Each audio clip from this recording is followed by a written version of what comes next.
مضمون تکبر کی گمراہی کے اس تیسرے اور آخری حصے میں تکبر سے پیدا ہونے والی چند مزید گمراہیوں کا مختصراً ذکر کیا گیا ہے۔ تکبر اور بخل۔ قرآن کریم میں ارشاد ہے، واللہ لا يحب كل مختال فخور الذين يبخلون ويأمرون الناس بالبخل۔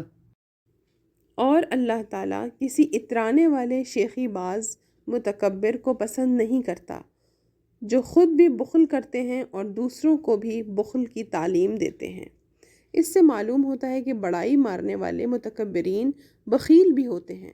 غور کرنے سے اس کی وجہ وہی معلوم ہوتی ہے کہ ایسے لوگوں کو جو چیزیں حاصل ہوتی ہیں انہیں وہ محض اپنے علم و ہنر اور ذہانت کا ثمرہ سمجھتے ہیں، اور اسی لیے اللہ اور اس کے بندوں کے حقوق ادا کرنے میں بخیل ہوتے ہیں۔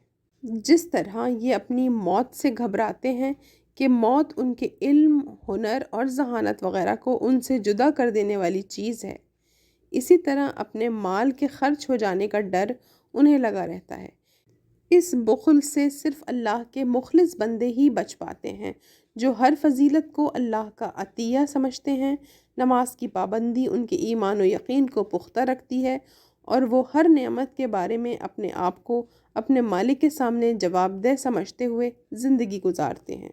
قرآن میں اللہ تعالیٰ کا ارشاد ہے، ان الانسان خلق هلوعا اذا مسه الشر جزوعا واذا مسه الخير منوعا الا المصلين الذين هم على صلاتهم دائمون والذين في أموالهم حق معلوم للسائل والمحروم والذين يصدقون بيوم الدين والذين هم من عذاب ربهم مشفقون۔ انسان بے صبرہ پیدا کیا گیا ہے، جب اسے تکلیف پہنچتی ہے تو گھبرا جاتا ہے، اور جب اس کو کشادگی حاصل ہوتی ہے تو بخل کرنے لگتا ہے۔ مگر وہ نمازی جو اپنی نماز پر توجہ رکھتے ہیں اور جن کے مالوں میں سوالی اور بے سوالی سب کا حق ہے، جو قیامت کے دن کا اعتقاد رکھتے ہیں اور جو اپنے پروردگار کے عذاب سے ڈرنے والے ہیں۔ پہلے بیان ہو چکا ہے کہ آخرت کے بارے میں بے یقینی تکبر پیدا ہونے کی ایک خاص وجہ ہے۔ ایسے منکرین آخرت کے تکبر اور بخل کے بارے میں سورہ ماعون کا بیان بہت جامع اور دلچسپ ہے۔ ارشاد ہے، أرأيت الذي يكذب بالدين فذلك الذي يدعو اليتيم ولا يحض على طعام المسكين فويل للمصلين الذين هم عن صلاتهم ساهون الذين هم يراءون ويمنعون الماعون۔ کیا تو نے اسے بھی دیکھا جو روز جزا کو جھٹلاتا ہے؟ یہی وہ ہے جو یتیم کو دھکے دیتا ہے اور مسکین کو کھلانے کی ترغیب نہیں دیتا۔ ان نمازیوں کے لیے افسوس اور بڑی خرابی ہے جو اپنی نماز سے غافل ہیں، جو ریاکاری کرتے ہیں اور تھوڑی چیز بھی روکتے ہیں، یعنی چھوٹی موٹی برتنے کی چیزیں دوسروں کے استعمال کے لیے نہیں دیتے، یا زکوٰۃ نہیں دیتے جو اصلاً ان کے مال کا بہت تھوڑا حصہ ہوتی ہے۔ نسلی برتری کا احساس۔ تکبر چاہے جس راستے سے آئے انسان کو اللہ کی نظروں میں ذلیل کر دیتا ہے۔ نسلی برتری کا احساس بھی تکبر کی ایک خاص قسم ہے، جس میں انسان اللہ کے کچھ بندوں کو قوم و خاندان کی بنیاد پر کمتر اور حقیر سمجھتا ہے۔ یہ خطرناک بیماری ہے لیکن بہت عام ہے۔ اس میں مبتلا ہو جانے کے بعد اللہ کے بتائے ہوئے راستے پر چلنا ناممکن ہو جاتا ہے۔ اسی لیے رب کریم نے اپنے بندوں کو اس گمراہی سے بچانے کے لیے پورا اہتمام کیا ہے۔ اس معاملے میں قرآن کریم اور حضور اقدس صلی اللہ علیہ وسلم کی تعلیمات بالکل واضح ہیں۔ اللہ تعالیٰ کا ارشاد ہے، يا أيها الناس إنا خلقناكم من ذكر وأنثى وجعلناكم شعوبا وقبائل لتعارفوا إن أكرمكم عند الله أتقاكم إن الله عليم خبير۔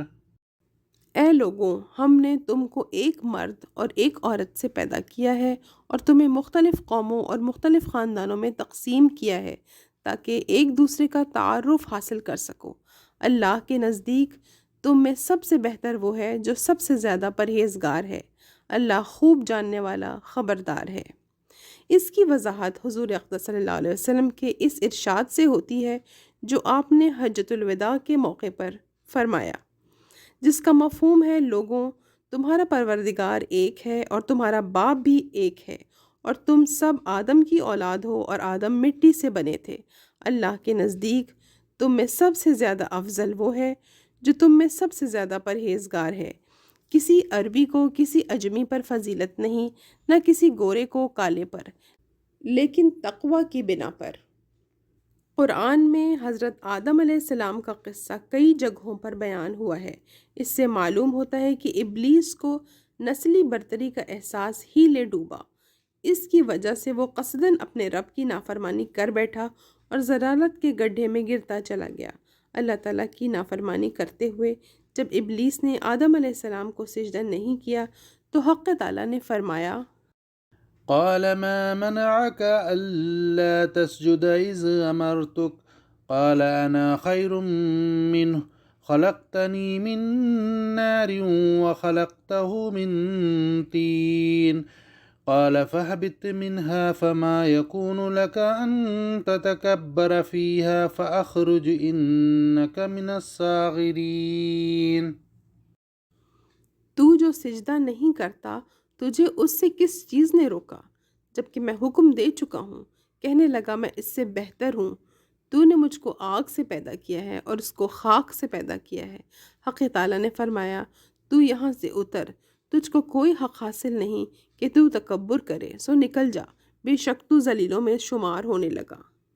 اس پھٹکار کے بعد بھی ابلیس نے نسلی تعصب کو ترک نہیں کیا، بلکہ اس نے اللہ تعالیٰ سے مہلت مانگی اور مہلت مل جانے پر کہنے لگا، میں ان کو گمراہ کروں گا، تو ان میں اکثر کو احسان ماننے والا نہ پائے گا۔ اس پر اللہ تعالیٰ نے فرمایا، یہاں سے ذلیل و خوار ہو کر نکل جا، جو شخص ان میں سے تیرا کہنا مانے گا میں ضرور تم سب سے جہنم بھر دوں گا۔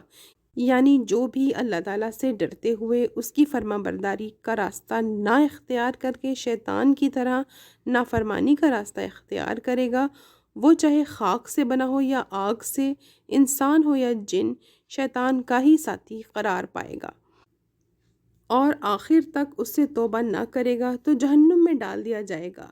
نسلی بنیاد پر کسی کے ساتھ خصوصی امتیاز نہیں برتا جائے گا۔ قرآن کریم میں انبیاء کے جو حالات بیان ہوئے ہیں ظاہر ہے ہماری رہنمائی کے لیے ہیں۔ حضرت نوح علیہ السلام کے حالات سورہ ہود آیت نمبر 25 سے 49 سے معلوم ہوتا ہے کہ نبی کا بیٹا بھی اگر اس کے اعمال برے ہیں تو اللہ کی پکڑ سے بچ نہیں سکتا۔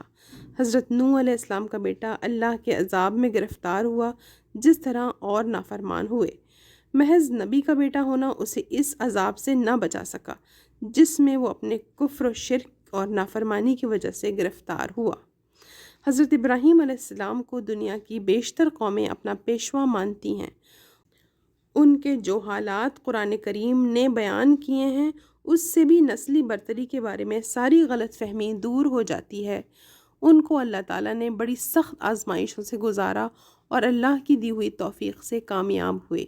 اللہ تعالیٰ کا ارشاد ہے، وَإِذِ ابْتَلَىٰ إِبْرَاهِيمَ رَبُّهُ بِكَلِمَاتٍ فَأَتَمَّهُنَّ قَالَ إِنِّي جَاعِلُكَ لِلنَّاسِ إِمَامًا قَالَ وَمِن ذُرِّيَّتِي قَالَ لَا يَنَالُ أَحَدِ الظَّالِمِينَ۔ اور یاد کرو کہ جب ابراہیم کو اس کے رب نے چند باتوں میں آزمایا اور وہ ان سب میں پورا اتر گیا تو اس کے رب نے کہا میں تجھے سب لوگوں کا پیشوا بنانے والا ہوں۔ ابراہیم نے عرض کیا اور کیا میری اولاد سے بھی یہی وعدہ ہے؟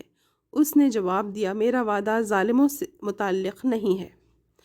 اس سے ان حضرات کی غلط فہمی دور ہو گئی جو حضرت ابراہیم علیہ السلام سے اپنی نسبت کو نجات کے لیے کافی سمجھتے تھے۔ اس غلط فہمی میں مبتلا یہود کو حضرت عیسیٰ علیہ السلام نے سرزنش فرمائی کہ اولاد ابراہیم ہونے پر ناز نہ کرو، میرا رب چاہے گا تو ان پتھروں سے ابراہیم علیہ السلام کے لیے اولاد پیدا کر دے گا۔ انسان کا اصل جوہر اس کی دانائی، بینائی اور گویائی کی صلاحیتیں ہیں، اور ہر انسان ان صلاحیتوں کے بارے میں رب کریم کے سامنے جواب دہ ہے۔ قرآن کریم کا ارشاد ہے ان السمع والبصر والفؤاد كل اولئک کان عنہ مسئولا۔ بے شک کان اور آنکھ اور دل ہر شخص سے ان سب کی بابت قیامت کے دن پوچھ گچھ ہوگی۔ ایک دوسری جگہ ارشاد ہے وَجَعَلَ لَكُمُ السَّمْعَ وَالْأَبْصَارَ وَالْأَفْئِدَةَ لَعَلَّكُمْ تَشْكُرُونَ۔ اور اس رب کریم نے تم کو کان دیے اور آنکھ اور دل تاکہ تم شکر کرو۔ اللہ تعالیٰ نے انسان کو سوچنے سمجھنے کی صلاحیت اسی لیے دی ہے کہ وہ شکر گزار اور فرما بردار بندہ بن کر زندگی گزارے۔ جو انسان ان صلاحیتوں کا صحیح استعمال نہ کرے اسے محض کسی خاص خاندان میں پیدا ہونے کی وجہ سے اشرف نہیں کہا جا سکتا۔ تقوی انسان کی بڑائی کا واحد معیار ہے۔ جو لوگ کسی اور بنیاد پر بڑائی حاصل کرنا چاہیں انہیں سمجھنا چاہیے کہ هو أعلم بكم إذ أنشأكم من الأرض وإذ أنتم أجنة في بطون أمهاتكم فلا تزكوا أنفسكم هو أعلم بمن اتقى۔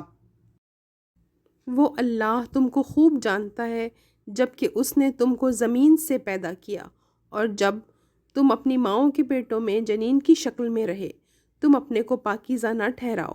وہ ان لوگوں کو خوب جانتا ہے جنہوں نے تقوی اختیار کیا ہے۔